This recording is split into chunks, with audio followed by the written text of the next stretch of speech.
Hi there, my name's Will, and 6 months ago I dropped out of teacher training, a course that I had spent almost 2 years trying to get into, and I quit after just 6 weeks of my first school placement.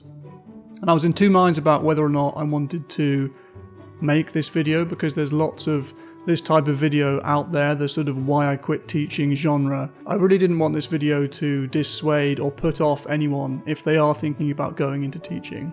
I myself, although I quit, have absolutely no regrets about trying something, finding it wasn't quite for me, and then deciding to do something else. So this is just the story of why I decided to go into teaching, why I quit very quickly, and what I'm going to do next. So firstly, why did I start teacher training in the first place? Well, the first and most basic reason that I signed up to a teacher training program here in Scotland was that I absolutely loved the subject that I was going to teach, which was history. And despite my reservations about many other elements of the job, people telling me about the stress and the behavioural issues and the workload, I think the love I had for my subject was the real thing making me think all those other issues will simply be put to one side and I'll somehow find a way to work it out. But the second major reason, and this is something that really hasn't changed, is that I really don't think there are many careers that give you the opportunity to do as much good as the teaching profession. Over the course of a teaching career, you have the opportunity to shape the lives of hundreds, potentially even thousands of people.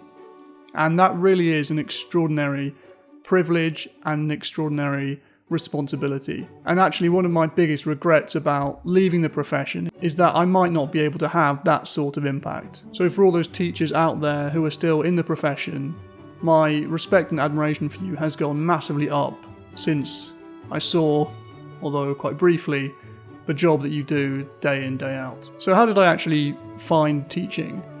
So in the teacher training program that I was on, the first step was in university, and we were joined up with a group of other history students, and it was absolutely fantastic. Our tutor was absolutely brilliant, couldn't have been more supportive. The people who go into teacher training seem to be some of the loveliest people you could wish to meet, and I really loved it. So the first part of the university teacher training program was fantastic, but the similarity the university part of teacher training bears to what it's actually like being in a school is a bit like the difference between watching Private Ryan and actually storming Omaha Beach. In other words, they're really completely different. The university part is largely about theory, but there's only so much theory that you can draw on when, I don't know, a 13-year-old is calling you a in front of 30 other 13-year-olds. You're probably not going to be reaching for Bloom's taxonomy of educational objectives, other than to maybe throw it at someone, in which case actually would come in quite handy. So the first thing I think I'd say about the reality of school life is, I don't think there are many professions in which there's such a discrepancy or difference between the perception of what the job is like on the outside and the reality on the inside.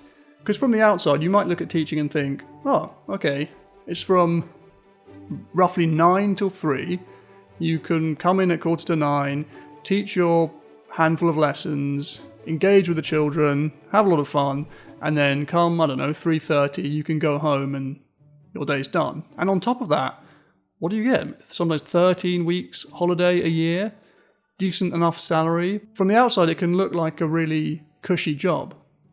And then you get on the inside, which, to be fair, everyone does warn you about, and you realise that the reality is really quite different. So many teachers are turning up at 7:30 and not leaving till 5, 6, 7 o'clock.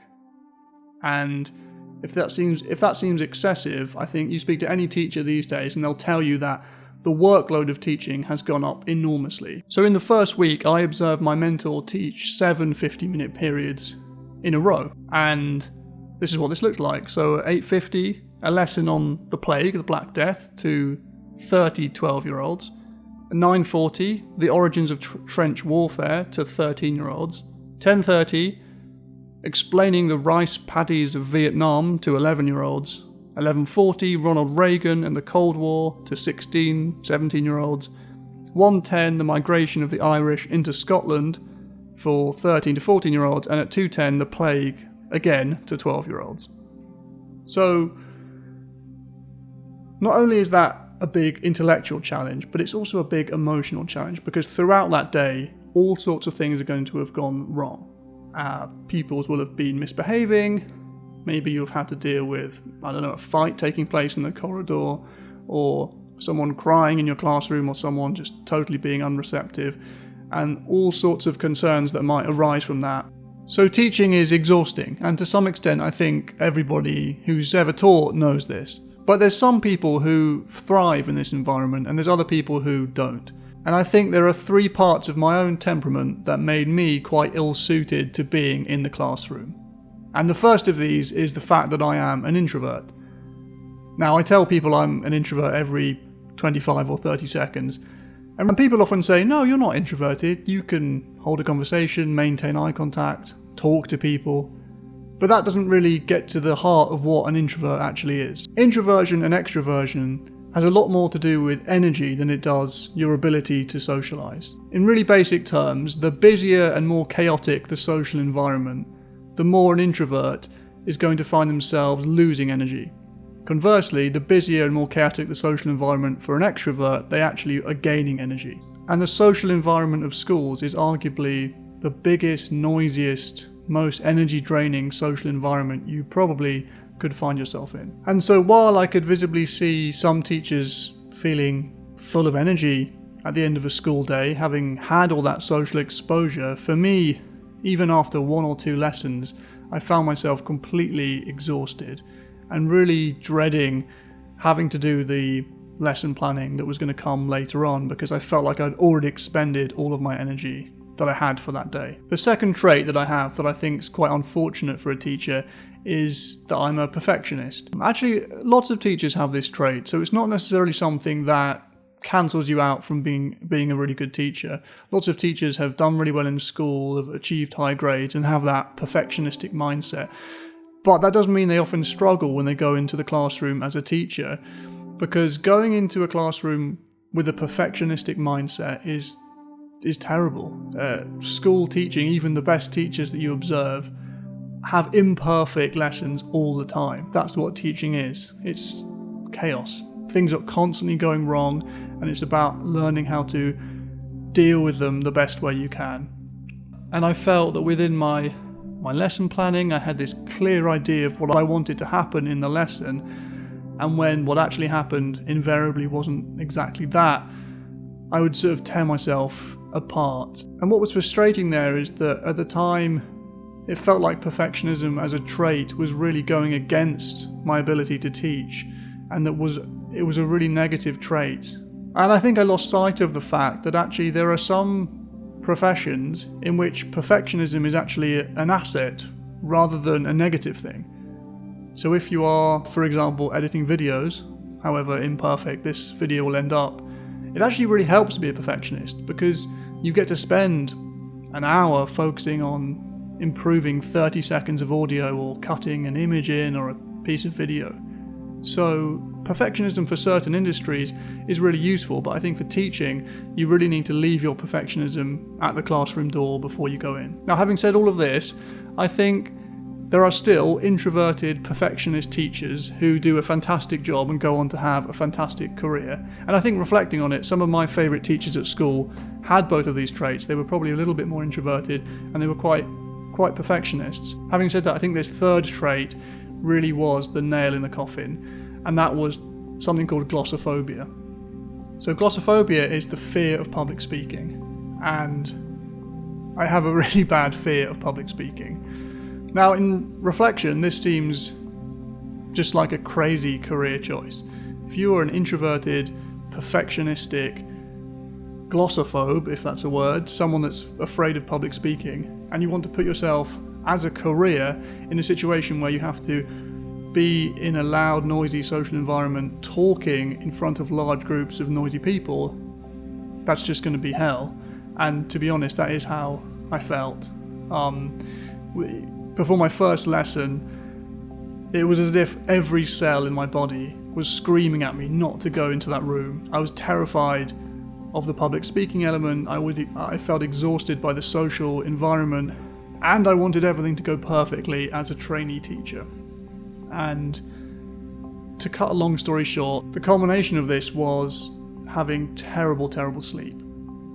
So, teaching is tiring. When you're learning to be a teacher on placement, it's even more tiring, so you need to get your sleep. But I was so ramped up and anxious after the day's overstimulation, socially, emotionally, and intellectually, that when I got into bed, I would have maybe 2 or 3 hours sleep before waking up. I'd wake up, it'd be 1 or 2 in the morning, and that would be it. I would just sit there for 5 or 6 hours, waiting in a sort of anxious mess. And it was just a nightmare. I just couldn't find a way to control my central nervous system to the point that I could think, oh yeah, this is manageable. I slept 6-7 hours last night. I can get through the day. I would get through a full day of being in school and come back, and then it would just repeat. And so I actually passed my first placement. This was a surprise to me. I had a fantastic experience. If anyone's watching from that school, thank you so much, because it was really, I actually had a fantastic support from everyone there. And I really enjoyed some parts of doing it. But I think it became clear after a period of time that I simply have the wrong set of character traits for teaching. So it was a very tough decision. I've never really quit anything before. I consider myself very hardworking, and I'd set my mind on doing this. But really I felt like the decision was taken out of my hands. At a certain point, without sleeping, finding it already very stressful and feeling completely overwhelmed, I knew that going into the second placement, I actually wasn't really... I just desperately didn't want to do it. And I don't think that's the right mindset to go into, especially when you're wanting to help. You're wanting to help teenagers, you're wanting to teach history, you're wanting to evoke the passion for your subject, but unfortunately, passion for your subject isn't enough to overcome a day-to-day activity, standing in front of people and talking, that I just find unpleasant in the long term. So just to wrap up, if you are thinking about going into teaching, don't let this put you off. I'm glad I tried. I 100% am glad that I went and got into the classroom, taught some lessons. Some of them were okay, and some of them not. Passed my placement, and then decided, actually, you know what? That's it's not for me. And I beat myself up, thinking that I'd failed, and thinking, you can't give this up. Everyone's telling you it's going to get better, but actually, in retrospect, it just wasn't the right pick for me. And if you're listening and you're thinking, I love talking in front of people and I'm extroverted, or not, if you're thinking you sound similar to me, I still would say go for it, because the opportunity to have a rewarding career is 100% there. But if you find you're not enjoying it when you're in there, I'd also say this to teachers who are no longer enjoying teaching: you can do something else. There are tons of other things that you can do, ways to retrain. And if you have character traits which maybe are a bit perfectionistic, I feel like what I'm doing now in my sort of career change is a perfect fit. And the number one thing for me is that I'm able to work largely on my own. And as sad as that is in terms of I wanting to help people, you can still help people without being in front of large groups of people socially all day.